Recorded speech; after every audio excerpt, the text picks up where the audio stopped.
Hello friends, myself Meenu Kaur. Welcome to my channel Electrical Concept. Today I will discuss about transformation ratio, turns ratio, step up and step down transformer with example. Now it's a definition of transformation ratio. Number of turns of secondary winding divided by number of turns of primary winding. Transformation ratio denoted by capital K. Capital के capital के से हम क्या करेंगे transformation ratio को denote करेंगे so K equal to N S upon N P means secondary winding के number of turns को प्राइमरी वाइंडिंग के नंबर ऑफ टर्न से डिवाइड करने पर हमें ट्रांसफॉर्मेशन रेशियो मिलता है सेकेंडरी वाइंडिंग के turns upon primary winding turns के equal to N S upon N P in other words transformation ratio is secondary voltage divided by primary voltage. Secondary voltage divided by primary voltage K equal to Vs upon Vp. Now ये primary side and secondary side की EMF equation है. This is shown here. EP equal to 4.44 phi frequency and primary winding number of turns NP. It's the equation number first. ES equal to 4.44 phi frequency and secondary winding number of turns. It's the equation number second. हमने definition में देखा है कि secondary induced voltage ES divide by primary induced voltage. So divided equation second by equation first. So divide by equation second तो equation second है 4.44 5 f ns put here and ep put here. जो common terms है वो एक दूसरे से cancel out हो जाएगी. तो 4.44 से 4.44 कैंसिल आउट हो गई, फ्रीक्वेंसी से फ्रीक्वेंसी कैंसिल आउट हो गई एंड 5 से 5 कैंसिल आउट हो गया. तो लास्ट में रिमेनिंग रहा ES upon EP equal to NS upon NP. So transformation ratio equal to K equal to ES upon EP equal to NS upon NP. This is shown as secondary induced voltage ES upon primary induced voltage EP equal to number of secondary winding turns NS upon number of primary winding turns NP. This is here. Now we know transformer is a static device and input power equal to output power. So input power Vp Ip equal to output power Vs Is. It's equation number 3. So separated to voltage and current. तो यहां से voltage और current की value को हम separate कर लेंगे. तो Vp इधर आ जाएगा Vs के नीचे और Is IP के नीचे चला जाएगा. तो ये इस तरह से हो जाएगा Vs upon Vp equal to IP upon Is equal to K. तो हमारा जो ट्रांसफॉर्मेशन रेशियो है वो वोल्टेज और करंट की फॉर्म में होगा Vs upon Vp equal to IP upon Is, यानी secondary winding voltage upon primary winding voltage equal to primary winding current upon secondary winding current. Now when losses are neglected ideal transformer हो तो EP जो है वो equal होगा Vp के and जो ES है वो होगा इक्वल Vs के. So we can write here जो EP है वो ES के नीचे चला जाएगा और जो Vp है वो Vs के नीचे चला जाएगा. तो K equal to ES upon EP equal to Vs upon Vp. तो फाइनली हम ट्रांसफॉर्मेशन रेशियो जो है जो हमने अभी निकाला है, क्या क्या निकाला था, EMF of secondary winding upon EMF of primary winding equal होते हैं number of turns of secondary and number of turns upon primary. तो इन सब रेशियो से हम एक कॉमन रेशियो निकाल देंगे, वो होगा K equal to NS upon NP equal to ES upon EP equal to VS upon VP equal to IP upon IS। ये है हमारा फाइनल ट्रांसफॉर्मेशन रेशियो। नाउ ये हमने देख लिया है कि ट्रांसफॉर्मेशन रेशियो जो है वो ये हमारा लास्ट में फाइनल निकला है। तो जो भी न्यूमेरिकल हम सोल्व करेंगे वो हम करेंगे K equal to NS upon NP equal to ES upon EP VS upon VP and IP upon IS। Now turns ratio. Turn ratio जो होता है वो ट्रांसफॉर्मेशन रेशियो का इनवर्स होता है। Means turn ratio n equal to 1 upon transformation ratio. ये होता है हमारा टर्न रेशियो। अब टर्न रेशियो की डेफिनेशन क्या होती है? तो definition of turn ratio, primary winding turns upon secondary winding turns is called turn ratio. Primary winding के टर्न्स अपॉन सेकेंडरी वाइंडिंग के टर्न्स को हम बोलते हैं टर्न रेशियो। और अगर वोल्टेज की फॉर्म में हमें बोलना है तो primary winding induced EP upon secondary winding induced ES। ये हो जाएगा इंड्यूस्ड EMF के टर्म्स में, और अगर वोल्टेज के टर्म्स में निकालना होगा तो VP अपॉन VS। तो it's a definition of turns ratio. और टर्न्स रेशियो जो होता है वो ट्रांसफॉर्मेशन रेशियो का इनवर्स होता है। See here turns ratio n equal to 1 upon transformation ratio. Now its EMF equation of primary and secondary winding. EP is the primary winding EMF equation and ES is the secondary winding EMF equation. So according to turns ratio, equation first divided by equation second. तो हम जब यहाँ equation first upon equation second करेंगे तो जो common terms है वो हमारी कैंसिल आउट हो जाएगी। तो 4.44 से 4.44 कैंसिल आउट हो गया, 5 से 5, F से F, तो हमारे यहाँ पर बचा NP अपॉन NS। तो ये EMF इक्वेशन से हमें EP upon ES equal to NP upon NS, ये हमें टर्न्स रेशियो मिल गए। ये जो टर्न्स रेशियो आया है ये रिवर्स है ट्रांसफॉर्मेशन रेशियो को, बिकॉज टर्न रेशियो जो होता है वो 1 अपॉन ट्रांसफॉर्मेशन रेशियो होता है। नेक्स्ट है कि ट्रांसफॉर्मर का जो पावर होता है वो हमेशा सेम होता है प्राइमरी साइड में और सेकेंडरी साइड में। सो प्राइमरी साइड का जो पावर है VP/IP इक्वल टू होता है VS/IS। तो जो हम वोल्टेज और करंट को सेपरेट करेंगे तो हमें मिलेगा VP अपॉन VS। ये जो VS है इस VP के नीचे चला जाएगा और जो IP है वो इस IS के नीचे आ जाएगा। तो VP upon VS equal to IS upon IP equal to N, यानी टर्न्स रेशियो। तो ये वोल्टेज और करंट की फॉर्म में टर्न्स रेशियो में मिल जाते हैं। तो जो टर्न्स रेशियो है, और अब हम नेक्स्ट टर्न्स रेशियो देखते हैं EMF और वोल्टेज की टर्म्स में। तो अगर लॉसेस हमारे नेगलेक्टेड हो, यानी लॉसेस जीरो हो गए, इम्पीडेंस हमारा जीरो है ट्रांसफॉर्मर में, तो ऐसा हम मोस्टली आइडियल ट्रांसफॉर्मर में मानते हैं। तो जो EMF है वो इक्वल टू हो जाएगा वोल्टेज की। तो प्राइमरी साइड का EMF equal to primary voltage and secondary side का EMF equal to secondary voltage. इसको हम इस तरह से लिख सकते हैं। तो जो टर्न्स रेशियो हो जाएंगी EMF और वोल्टेज की फॉर्म में वो होगा EP upon ES equal to VP upon VS। तो फाइनली हमें जो टर्न्स रेशियो मिलेंगे वो मिलेगा EP upon ES equal to VP upon VS equal to NP upon NS equal to IS upon IP। ये हमारा मेन फॉर्मूला है turns ratio का। नाउ स्टेप अप ट्रांसफॉर्मर, जैसा कि नाम से ही पता चल रहा है किसी वैल्यू को बढ़ाना।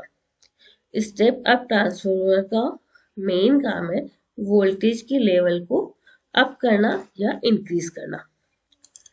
माना कि ट्रांसफॉर्मर के इनपुट में हम 100 वोल्ट AC सप्लाई दी और आउटपुट में हमें 400 वोल्ट AC सप्लाई मिली।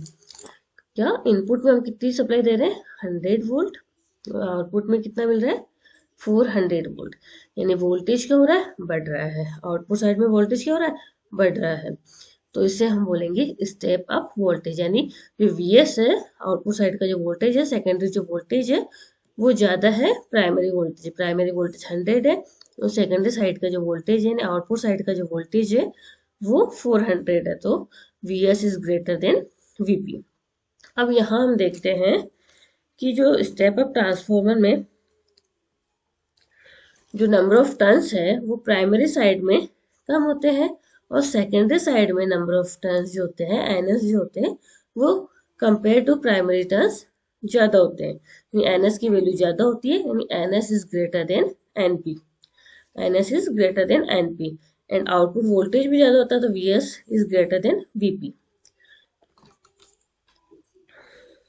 ठीक है, तो हमारे पास यहाँ पे टू कंडीशन मिल गई, एक तो हो गई NS is greater than NP, second हो गई VS is greater than VP.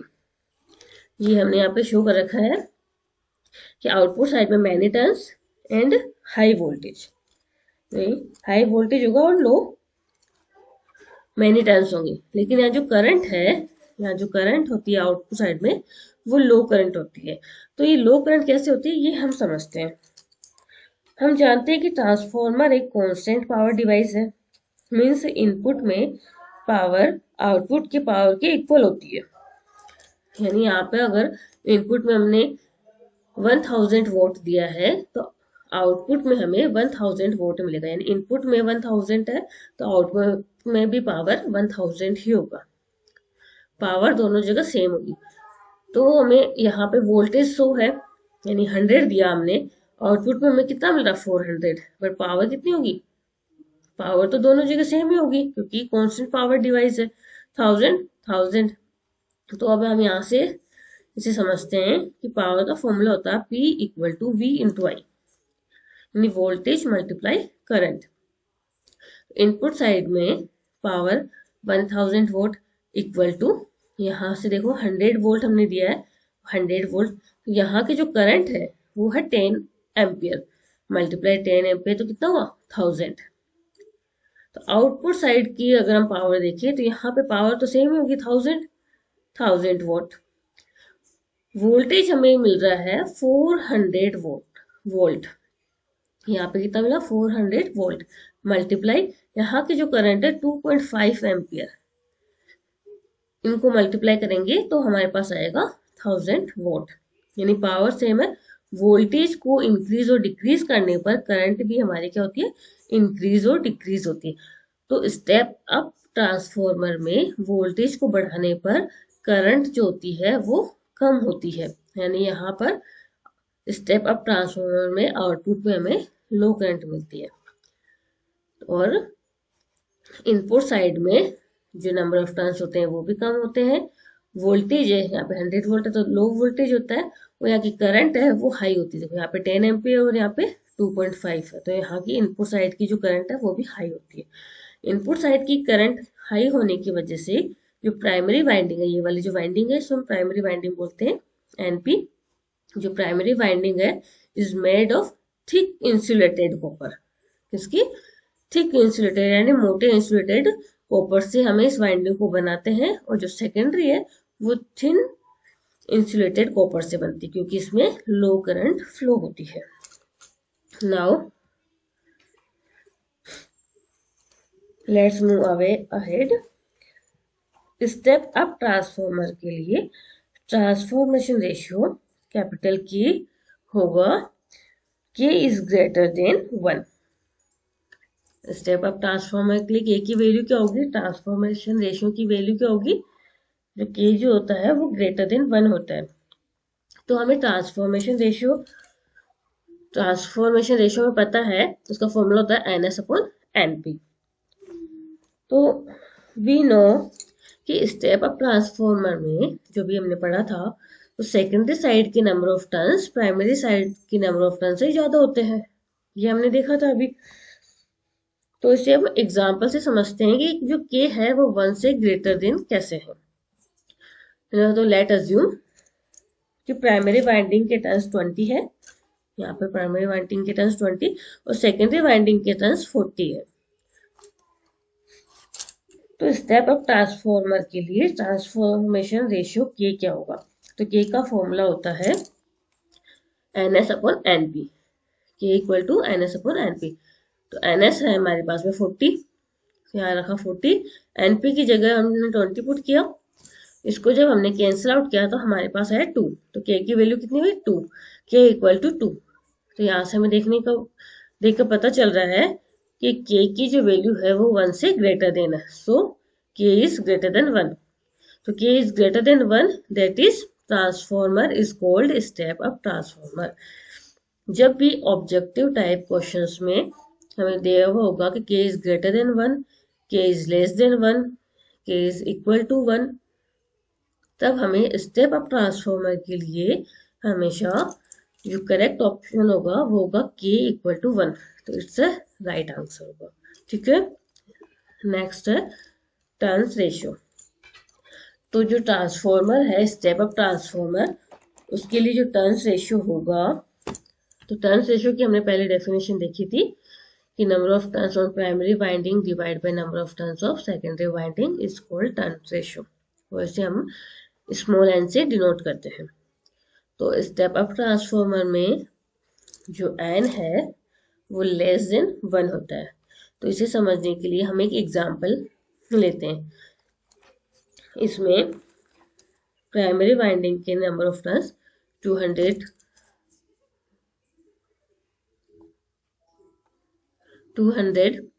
And secondary winding के टर्न्स है 400।